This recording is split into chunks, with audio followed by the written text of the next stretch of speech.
රසානං සංයෝජනං රස ජීවහාය සංයෝජනං. දිවට දැනෙන්නේ මොනවද? රස දැනෙනවා. එතකොට පින්නතුනේ අපේ මේ මුළු ජීවිත කාලෙම අපි මේ හම්බ කරන්නේ මේ හැමදේම කරන්නේ මොකක් කරන්නද? රස හොයන්න, දිව පිනවන්න, කන්නනේ. අපි කැමති රස දේවල් කන්න. දැන් අද උදේ දානේ හම්බුනේ මාළු පහ එකක් හරි බනිසයක් හරි කන්න වුණා. ඔය බනිස් එක ලුණු තියෙන්නත් පුළුවන්, ඕකේ ලුණු නැති වෙන්නත් පුළුවන්, රස නැති වෙන්නත් පුළුවන්.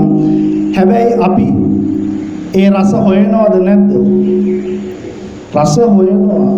මේ දිවේ දිව තිබුණට හරියන්නේ.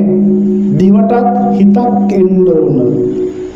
දිවෙත් තියෙනවා ඔයත් දැකලා